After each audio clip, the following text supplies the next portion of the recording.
Welcome back to The Pursuit. I'm your host, Ben Spangle, and today we have a guest I've been looking forward to for a long time. Really looking forward to this, Brian Moran. And I know many of you know of Brian. Some of you, this is going to be the first time hearing about him. I've been talking about him. If you've been listening to our show, I've been talking about him for a while. Author of the 12-week year, and just phenomenal. I mean, I was with Brian and Michael earlier this year in the 12-week year live stream, taking an even deeper dive than the book does, and unbelievable. Brian, hey, so excited to have you today. Thanks for being with us. Yeah, great to be here with you, Ben. Yeah. And for those of you that don't know the 12-week year, I mean, this is a runaway, massive bestseller. I think personally, I think this is the best goal achievement system, execution system in the marketplace for helping you move and really accomplish big goals. And to give you context too, I mean, I know you guys have worked with some big name companies, especially in our industry, in the financial industry, but yeah. New York Life, State Farm, Prudential. I think I saw you worked with Tiffany & Co., the jewelry store. Yeah. Tons of different companies. And really, you know, Brian, if you maybe want to start with maybe even a little bit of, for people that don't know, if you can give us a brief talk about the 12-week year. What in real simple, quick, what is the 12-week year? Yeah. So 30,000 foot view, it's a system that helps you get more of what you want faster. And we do that with really an intense focus on execution. Right. We figured out a long time ago, it's not what you know, it's not who you know, it's what gets implemented. Right. And most people have, plenty of access to resources and ideas and strategies and all kinds of things. In the end, though, the marketplace only rewards the things that get implemented. And so the 12-week year is a system that drives higher performance in any area of your life by helping you implement more consistently, not perfectly, doesn't have to be perfect, but just more consistently. Yeah. Yeah. And you actually helped me a lot with that too, is that idea of not perfectly, but I remember reading in the book that if you're about 80% on track, execution wise, you're probably on track for your goal. Yeah. That's interesting because we didn't know that when we kind of put the pieces together. But with tens of thousands of people using it on the system, I mean, typically if you're 80% or higher with the execution, in most cases you accomplish the goals, which kind of makes sense, right? I mean, you're doing the bulk of the stuff and because of the fact that the things you're doing too are the old 80-20, it's the 20%ers. It's the things that have the greatest impact. So for sure, doing 80% consistency with the stuff that has the greatest impact, it's going to drive some pretty serious results. Yeah. No, that makes tons of sense. And can you talk to us about how did the 12-week year come about? How did you guys come up with it, come across it? Yeah. Interesting story there, Ben, in that, a lot of books, the author sits down, kind of comes up with a concept and then writes it out. And then, our book was really just documenting what we were doing with our clients. And in fact, we were headed to a conference in financial services, LAMP, which is for managers. And we were thinking about, what do we want to give out? What kind of shiny stuff do we want to hand out? Yeah. And I'd been thinking about writing a book and looked at ghost authors and all of that and decided we didn't like that process. So I said to Michael, look, let's just write a short format book. Right. Let's forget all the fluff. Let's just cut to the quick, what really matters. And so we wrote the precursor to the 12-week year. It was called Periodization, 12 Weeks to Breakthrough. Okay. And we wrote it in 12 weeks. Cool. Yeah. We went down to Kinko's and the big gamble was, do we print 50? Do we print 100? Because we didn't want to bring any back. Right. So we printed 100, took them to show. I think we sold them for $10 a copy. We sold out of them. And from that, we sold like 100,000 copies of that thing. It literally changed our business, changed our life. And then Wiley came along and wanted to publish it. We had a chance to expand it. But it wasn't us sitting down and coming up with this theory. It was really just documenting the work we had been doing with our clients. And we'd been working with the fundamentals of execution for quite some time when one of our clients introduced us to periodization. And I remember coming across that in college and working out bodybuilding days. And so we took a look at that again, and that's what created the kind of the missing link, right? It was getting out of this annual environment, taking the tenets of periodization and applying it outside of athletics in a business setting, in a personal setting. And that's really where the concept of the 12 weeks as a year was born. Yeah. So great. And I'd actually like to talk about that because I know it was a big paradigm shift for me. I mean, I've been been an entrepreneur the last 13 and a half years, been in a personal development. I know most of the people listening to this have been, they've read books on goal setting, they've attended seminars, they've done that kind of stuff. When I read your book, that whole idea of shifting from annualized thinking was it made sense. I mean, it just made sense, first of all, but it was such a big shift. Can you talk a bit about that, annualized thinking and the pitfalls of annualized thinking? Yeah. So like I had, boy, this was back in the day, you'd buy cassette tapes and listen to them, right? Yeah. So I'm an old guy, but I remember reading everything on goal setting and the magic of goal setting. And I never felt the magic in it. I did better, but I realized that it wasn't about goal setting. It was about goal achievement, right? It's really about the implementation. It's one thing to have goals, whole nother thing to act on the goals and take the appropriate actions to accomplish the goals.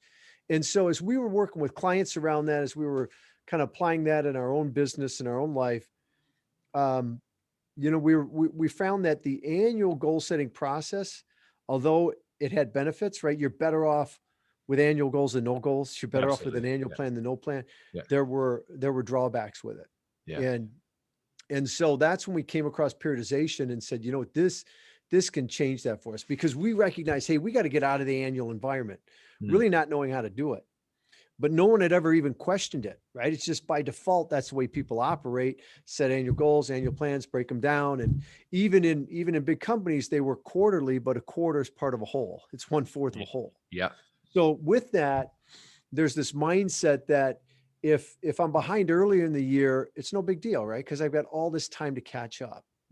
That's one of the pitfalls in an annual environment, is the illusion of lots of time. Yeah. We're recording, it's early March, kind of mid-March, and people are behind, but not too many are really worried, because they're thinking, well, I got 3 more quarters. I got the rest of the year. Rest of the year to catch up. And that's the mindset that keeps us from accomplishing what we're capable of, because you might catch up and hit the goal. Yeah.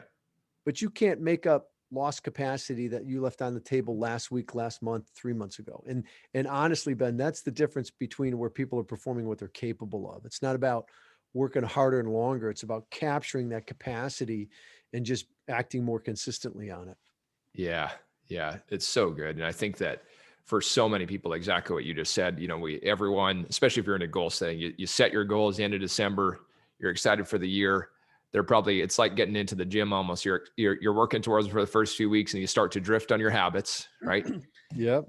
And then and then you're a few months behind. And like you say, I mean, just telling herself, I got lots of time, no big deal. I'm going to make up for it in the next one or the second half of the year. Yeah. So that does all make sense. And why switching that? One thing I don't know how many 12-week years I've been through myself, several. And, some with really good success, and some where, full disclosure, I felt completely off course and had to reset them. Right. Yeah. And, but shifting from that, what kind of tips would you give people in making that shift from the annualized thinking, which a lot of people are so conditioned to really starting to work with this, not a 12-month year, but a 12-week year?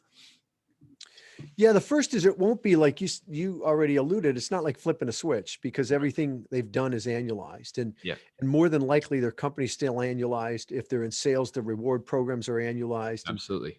And I wouldn't spend a lot of energy trying to change that. You don't need to. You can still periodize your practice, and just realize that it's not going to be like flipping a switch. There's a process to it. There's a mindset shift. There's a cadence to a 12-week year, and a rhythm that you've got to find. And recognizing that, some 12-week years, you're going to perform better than others, right? You're going to stumble. It's part of the process. But if you apply the system, you get better. And so really recognizing that, I think the first thing people have to come to grips with is, it's not enough to know. You've got to execute. Because we keep chasing new ideas, and there's nothing wrong with new ideas. Yeah. I mean, I read a ton of books, but I'm always reading them with an eye towards how I can apply it. Because if I read it and I don't apply it, it's wasted. And so the 12-week year is, the emphasis is all on implementation. So that's a different mindset too, right? Instead of going out and increasing my potential, let's tap the current potential I have. Let's tap the capacity that currently exists, and do that more consistently, and just see what happens. But there is a rhythm to it. when you start, it'll be a little weird, but you literally want to treat every 12 weeks as a year. And so for your listeners, that doesn't mean that we're going to try and take everything we were doing 12 months and cram it into 12 weeks. Mm-hmm. In fact, it's quite the opposite. You're going to really pare it down and focus on a few things, but just be relentless with those. And 12 weeks is a long enough time that, man, you can make profound progress, but there's a healthy sense of urgency in that, right? You recognize, hey, I can't put things off. You're still going to have a tendency to do that, because in an annual environment, you thought you could do that, but it's no different. It's more evident in a 12-week year than it is an annual environment that doesn't work. It's not going to get you where you want to go. Yeah. So just being mindful of the fact that, the more you embrace that 12 weeks as the year, the greater impact it's going to have on your actions, the greater impact it's going to have on your results. Yeah. Yeah. That's so good. And I think that's really what makes the 12-week year different than, anything else in the marketplace when it comes to goal setting is that it really is. I think a lot of the books, and I've learned a lot from them. It's not to knock the other resources. There's some amazing stuff in there. It's an execution system. It's an implementation system. It's how do you turn an idea into reality? How do you start to really take these things that I want and put them into a real actionable plan, which, as you've talked about, and I know the book talks a lot about too, is where people fail is it's not usually the plan, right? It's the execution, right? Yeah, probably 90% of the time it's the execution. But people, what do? They change the plan, right? Yeah. And then you get in this habit of constantly changing the plan and updating it, thinking that that's going to be the difference maker, instead of just figuring out how to do the heavy lifting, how to get yourself to do what matters most and do it day in and do it day out. Exactly. And can we talk about that? Can we talk about kind of a bigger macro view of I know them because I've been through it lots, but the disciplines of the 5 disciplines of the 12-week year? Sure. Yeah. There really are been the fundamentals of high performance. It's not like Michael and I created these things. Mm-hmm. We just packaged them. But it starts with vision, right? Having a compelling why. Mm. Some people skip that step thinking it's fluff when it's the cornerstone of all high performance, right? That's the motivation where you're connected emotionally to some future that's bigger than the present. Otherwise, we're just going to continue to do what we've done. And so that's critical. And then we build a plan. But as you've already alluded, 12-week planning is very different than traditional planning. It's more focused. It's more tactical. It's more granular. It literally spells out everything you need to do in 12 weeks. And it's not everything you can think of.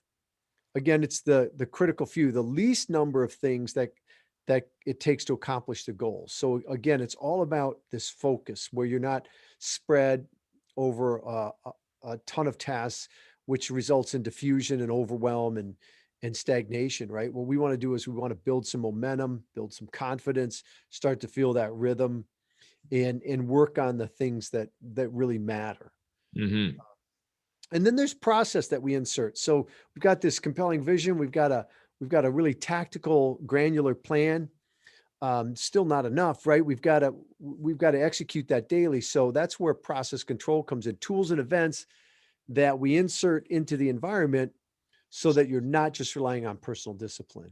And then there's the scorekeeping aspect, the measurement, right? Tracking the lead and lags, but as you know, most importantly, measuring your execution. Yes. And I say most importantly because we don't control the outcomes. The goals are the outcomes. What we control are the actions. And so we're going to track the outcomes. We're going to literally score our execution. So as a practitioner, to what degree are you doing the things you said you needed to do and whether or not it's producing. Yeah. And in those 2 sets of numbers, you have all the data you need to make adjustments. Yeah. That's the cool thing about the 12-week year. When you apply it as a system, it's a self-correcting system. It shows you where it's breaking down. It shows you where the opportunities are. It shows you how to dial it in. Yeah. And I think, do you agree kind of the keeping score aspect? I find if your goal is your only metric, often people don't hit their goals when they want to, right? And then they lose their motivation to, sometimes act. But the scorekeeping process, whether you're, perfect, not perfect, it's pretty motivating just to look at what am I actually doing well? Where can I improve? And do you find that people perform just knowing where they're at levels them up? Some of them do. right? Some of them, one comment is if you get too fixated on the outcomes, you shut down because inherently, you can't control it. When we focus on the execution, I say it depends because it depends on whether or not you're taking the action. Right. If you're not taking the action week after week after week, then what happens is the system confronts you with that. And you're going to do one of two things. You're either going to step up and take the action or you're going to bail. Yeah. So that's why vision matters. That's why that goal and those actions need to be connected to a bigger vision so that when you're confronted with that, that you choose to step up as opposed to bail. Yeah. But yeah, when you're, you now have a measure that says, regardless of what happened this week, I had a good week if I did this stuff. Right. Because the results are lag, the results can be weeks or months in coming. And, take anyone in sales, typically, the first time I talk to someone, I don't sell something. If you're in financial services or something like that, right? Yeah. It might take multiple conversations. So you could have a week where you sell nothing and you could have a great week. Why? Because you took the appropriate actions to guarantee a bright future. Yeah. The reverse of that is you could have sold a lot of stuff, but you didn't do what you needed to do. So great. Right. You have this feast this week, but guess what? Your future's not looking very bright. Yeah. So it's really understanding what you can control and what you don't control and what ultimately drives, the results and the outcomes you're looking for in life. Yeah. Yeah. It makes so much sense. And just with that too, I find that exactly what you said, if, and you're in sales and you have a good week of closing sales, it's almost delusional sometimes. Because if you're not tracking the behavior, the reason why you had a good week was the previous work you did. It wasn't what you did that week. Right. That's exactly right. Yeah. You're harvesting fruit from stuff you planted earlier, right? Weeks or months earlier. Yeah. Yeah. Yeah. So, and I know there's another component to this as well, but if we go back to the vision part, I mean, in this show, by the way, I mean, we've had a bunch of speakers on and it's a common message. I mean, any high performer talks about vision, right? As you say, it's the cornerstone of it. Why do you think it is? Cause I talk to people about it all the time. Why do you think people procrastinate on, it's such a simple step in theory to design a vision. Why do you think people procrastinate on that first step? Or what are your thoughts on that? Two things I've experienced. One is most people haven't done the work in the past, so it's kind of uncomfortable doing it. Right? It's, gosh, I don't know exactly what I want to do. And if there's one thing I don't want to screw up on, it's my vision for my life. Right? Yeah. So they haven't done that work. They haven't experienced the power of it either. And at one level, it seems like fluff. Well, that's the fluffy stuff. Give me the hard, fast stuff that really makes a difference. And so think about an Olympic athlete, right? I mean, how are they so disciplined? Well, every time they see like when you see the cheesecake or I see the cheesecake, we think about how good it's going to taste. For sure. Yeah. When they look at it, they think about how they want to perform in the event there. And it's an easy choice then to turn away from that. That's because they have a vision of how they want to perform or same thing. Right. But a lot of people haven't experienced the power of it. Yeah. They've never done the work before. They've heard about it. They hear about it so often, they just kind of check out on it too, is what happens. Oh yeah, I've heard that, I got that, but it really does matter. And the key there is that you not only create it, but you stay connected to it. So all the way through to where you can tie the specific actions you have to take this week to live in the life you want to live 3 years, 5 years, 10 years down the road. When you can make that kind of connection, vision is incredibly powerful. Yeah. It's so good. And exactly. I mean, to that point that you just made, you have to stay connected to it. So if you do it, those of you listen, I mean, it's not a one-time exercise. You do it. No. We don't lock it in the drawer. I mean, it's something that we got to be connecting with. And I learned this from you guys too, is just take a little bit of time to start of your week, right? Take a little bit of time to just reconnect with your vision. I mean, if you can do it daily, even better, but just even start the week out, making sure you're having that time dedicated there. So you establish your vision. Step one, design a 12-week plan, that idea of process control, scorekeeping. And then the fifth part of it is time use. Yeah. Ultimately it all happens in the context of time. So you've got to be intentional with your time, what you're saying yes to and what you're saying no to. And, I would argue in order to do that though, there's some other things that have to be in place. Okay. right? The first thing you need to know to be effective with your time is really, what do you want? That's the vision question, isn't it? Totally. The second thing is, what matters most? That's the planning question. The third thing is, are you doing it? That's the process control execution question. Fourth thing is it producing? So there's a sequencing to the disciplines even, right? If you're not clear on your vision, you don't have a tactical plan, you don't have process control, you're not measuring, then when you start to be more effective with your time, it's virtually impossible. You might get more efficient at the things that don't matter, but without those other pieces, the clarity around them and the structure you need, you're going to be spinning your wheels. So, a lot of people jump in and they want to just take something, time management course or whatever. And that's great, but get these other pieces in place. Right. So that now you know what matters most. So you know what to say yes to. Everything else then is secondary. Yeah. If there's time, I'll get to it. Right. But I don't start with that stuff. I don't take the day as it comes. I'm intentional about carving out time to work on the things that matter most, kind of letting the rest of the day fill in around it, knowing that I'm not going to get it all done. There will always be more to do. Isn't there? So if you're not clear on these other structures, then the day kind of runs you versus you running the day. Yeah. Yeah. That's so good. And it's just exactly the way you said. I mean, with time, you can be busy getting a whole bunch of unproductive stuff done, right? I mean, we just can. And like Brian talked about, I mean, all those other steps were really designed. What am I working towards? What are my priorities around it? Is it moving the needle? Yeah. At the end of the day. Yeah. That's phenomenal. I would love for you to talk about, everybody, if you don't have a copy of the 12-week year, go and get a copy as soon as you're done. Like, go and order this right now, go get a copy of it. It's amazing. I know you're loving today, and Brian and Michael's book dives into it even more so. One concept, if you're good to talk about it, I'd love to hear you expand on a bit for the audience, is that idea of accountability as ownership. So not the traditional form of people think, but as ownership. Yeah. Yeah. In fact, we've got a contract with Wiley for another book be out this fall, and it's on accountability. The whole book is on accountability. So really cool. Excited about that. Yeah. Awesome. And the reason is because it's really misunderstood. Most people have experienced accountability as consequences, negative consequences, right? Someone says they're going to hold someone accountable, and here comes this negative consequence, some form of punishment. And so that's how, at some point in life, we've experienced accountability, and yet that's not accountability. So we associate accountability with negative consequences, and we shy away from it. Right. The example I give is practically daily, some athlete does something he or she's not supposed to do. And then someone in authority comes out at a press conference and says, we're going to hold this person accountable. And then what happens? Well, they find them, they suspend them. Right? Some form of negative consequence. And that's the way people experience accountability. Yeah. When that's not accountability. Right. So, accountability is not consequences, it's ownership. And the reason is because at the heart of accountability is free will choice. You always, always, always, always have choice, regardless of the situation. Now, it doesn't guarantee you're going to like the choices. Right. I like to joke that here in the States, April 15th rolls around. It's tax day. You can pay your taxes or go to prison. I don't like either one of those. Yeah. But you have choice. Yeah.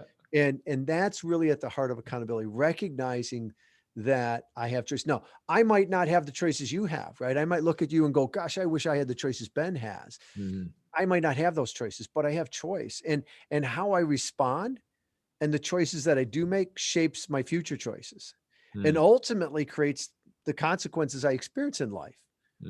Whether it's, it affects everything from my health to my relationships to my income, my success, my fulfillment. I mean, everything is affected by how you view accountability. And so one of our missions is to scrub this notion of accountability as consequences and really help people understand accountability as choice as ownership. Because when you do, Ben, I think it's the most empowering concept there is to live the life you want to live. Wow. Most empowering concept. Yeah, it's interesting hearing you talk about that, because I think there's for a lot of people, such a negative connotation in their mind or the way they view accountability, as you said, as consequences. And therefore, if you're feeling, potentially bad about that, well, you're going to avoid it. You're going to avoid it. Absolutely. Right. Absolutely. But ownership and choice, I made a post yesterday on social media just about books and the importance of books. And anyways, a whole bunch of people told me they're reading right now. Multiple people said Man's Search for Meaning by Viktor Frankl there. That's it, right? I mean, even where they took everything else from him, he said whether or not they would take our dignity as a choice we had. A choice we had, yeah. And you know, I mean, if your listeners know the story, he was a psychiatrist that was Jewish, and he was in a concentration camp, and he just, you know, he had an interesting view of it. He survived it, and he talked about the people that survived it recognized that they had choice. They didn't have choice in their surroundings. They didn't have choice where they were, but they still had choice of you know, how they reacted to all of that. Yeah, that's so amazing. Yeah, and we do. I mean, we all have choice in the moment, whether we're exercising it or not. I mean, that's well, at one level you always are. Whether you're conscious and intentional about it or not is another thing. Right. Right. Because even if even if I don't believe I have choice, that's a choice I have to not believe that, if that makes any sense. Sure. Yep. So we're always exercising choice. It's really just being mindful of that and making the productive choices for us. Mm-hmm. Yeah, exactly. That's so good. I know I want to share a little bit my own experience going through several different 12-week years, and some were phenomenally successful. You alluded to it earlier that some are going to be stronger than others, right? And some might not be as strong. The best ones I've ever done, hands down, and the best one I ever had was actually last year. I'm about to enter in a brand new one right away here, but the best one was the whole idea is doing it with somebody else, having somebody, you know, 2-3 people, another person you can do it with, that you have that meeting together, right? And work on that. And what a game changer that was when I was trying to do it just on my own versus actually alongside somebody else. Game changer. Yeah. Anytime you go it alone, you're stacking the odds against yourself. Right. And yet sometimes I think that, you know, our ego gets in the way. We think, well, you know, I can do this, or, you know, it's going to be more fulfilling if I do it alone. Man, you're just making it harder on yourself. And so finding some other people to go arm in arm with, like-minded people that want to accomplish stuff. And again, they're not holding you accountable. They're holding you capable. They're helping you confront the reality. They're encouraging you. They're challenging you. They're building you up when you stumble, because I mean, that happens, right? Yeah. So you're just stacking the odds so much more in your favor. You know, the studies I've seen are, you go it alone, you got about 10% chance of being successful, about 80% with peer support. Wow. So that's not a little bit. I mean, that's a huge difference. Yeah. And so find some people that are like-minded, that are willing to enter into it, that are serious about their goals, and willing to do the heavy lifting. Yeah. That's great. You know, they don't even have to be in the same business. They don't have to have similar goals. It's really about just getting around people that are motivated to accomplish their goals and do what it takes to do that. Yeah. Yeah. And I think now, I just mean with online, all the different groups, it's probably easier than ever to find people that want that. Right. Sure. Yeah. Yeah. So let's say I'm listening to this today, new concept for me. First time I'm hearing it. Obviously I'm inspired. I'm excited about it. I'm going to go, I rework my vision. I got my plan. I got my scorekeeping process, all that stuff, right? I've got everything in place. What can you talk to our listeners about? Hey, just be prepared. Here's probably a couple things, a couple challenges most people experience along the way. Yeah, a number of things, Ben. That's a really good question. You know, the first is that most people put too much in the plan because you're used to planning annually, and it all comes due in the first few weeks. Right. Because I'm anxious. I want, you know, I got to accomplish the goal in 12 weeks. I got to front load everything. So just be mindful of that. And so what happens when we do that is about week 4, 5, or 6, we're so overwhelmed. We feel so far behind that we'll drop out. And so if you bump up against that, don't bail, go back. And if your plan has more than one goal, pick just one goal, and then pick no more than 3 actions that you're going to do on a daily, weekly basis, just to get some momentum built. Your first 12 weeks in particular, it's really about finding the rhythm, finding the cadence, and building some momentum. The other thing is you will stumble. You're going to have some bad weeks. Right. And that's why that peer support matters. So that, you know, you've got people picking you up and going, hey, Ben, you know, you can't change the past. You can't do anything about last week, but you can certainly, you know, be focused this week. And So recognize that that's going to happen. I mean, I've been on system a couple of decades. I still have some bad weeks, but I don't have 2 in a row because I'm in a group like that. We wham as a team, we talk about it and we confront it. And the other thing would be that every 12 weeks, we take that 13th week, we celebrate progress, we celebrate success. We also review the previous 12 weeks and lock and load, but that's a big fall off point for people. They'll have a killer 12-week year and then they never reload for another one. Yeah. So build that as part of your routines. We did a workshop 2 weeks ago, I think, on habits and routines. Okay. Build that into your routine, schedule it in your calendar every 13th week. As an organization, we used to go off site. We do it remote now, but we take 2 days and we go through that. And so we know that we're never falling off. We're coming back. We're learning from the past 12 weeks. We're leveraging that as we move forward. We start another 12-week year, but we're celebrating in that as well, but we're locked and loaded. So the more you can kind of calendarize those key activities and just make it part of the way you operate, then the more success you're going to have with the 12-week year and accomplishing your goals. That makes sense. So number one, if you're running into it, simplify it, narrow it down to one goal, 2-3 keystone actions, right? Yep. Peer support, number 2, and then use that 13th week, leverage that for review, but also launching into the next one. Here's the final thing I'd say about that, Ben, is that be prepared for it to be uncomfortable. Okay. Yeah. Because if you're taking new ground, there's stuff in your plan that you haven't done before. Right. And so you're going to want to do other stuff instead of doing that. Yeah. Yeah. That's what we call the heavy lifting. It's getting yourself to do that. And don't beat yourself up when you don't. Just look at, what did you choose to do instead of that? Why did you choose that stuff? What's it going to take for you to choose to do what's in the plan as you go forward? It's not about being perfect. It's just about knowing yourself and stacking the odds in your favor so that you take the action. Yeah. So good. And I think to Brian's point too, everybody, when we think about that idea of it is going to be uncomfortable, for sure it is, but that's why you're putting this stuff down, is you've got something greater in your life you want to accomplish, and just how stuck we can get in our comfort zones, just doing the same old thing. Your old habits they're going to want you to not change. Right. But with what Brian's talking about is this idea to recognize that it's going to be uncomfortable. But I've also noticed too, and I'm sure you've noticed it yourself and coaching people too, that usually the real juice of life is getting out of the comfort zone. Right. It's the thinking that makes it painful. The execution is actually kind of fun sometimes. Yeah. I think the biggest thing that holds people back is that notion that we're wired for comfort, right? We seek it. We desire it. Nothing wrong with that.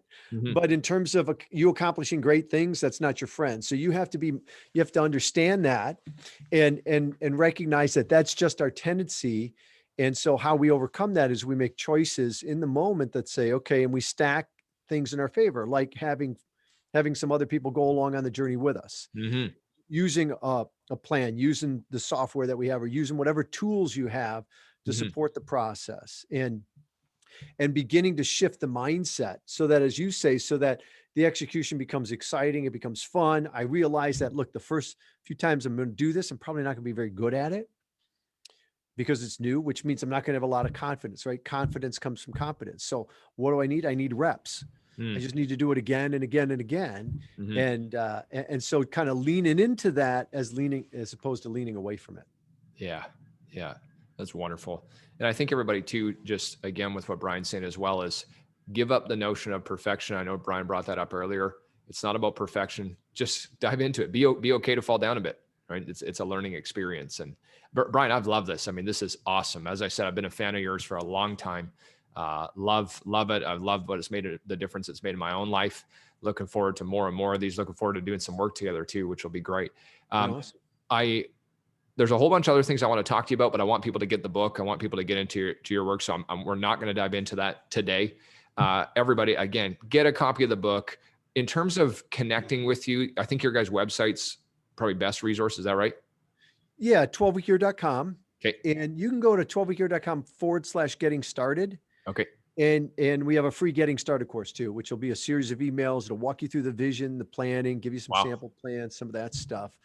So that's a great resource. And then you'll get on our weekly success tips. I send something out every week to kind of keep you moving forward. But 12weekyear.com is where you can find us. We have online products like the Chief Power Pack, all the way up to one-on-one performance coaching and some stuff in between. Amazing.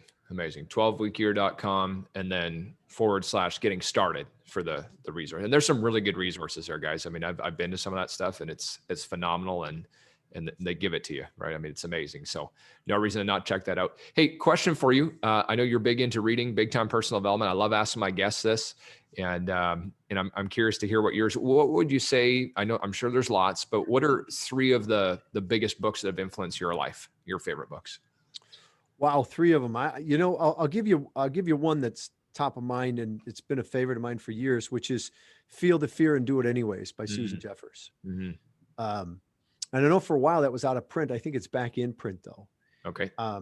And I just love that book because it helps you understand that anytime we're trying to do something that's outside our comfort zone that we haven't done before, there's some fear with that.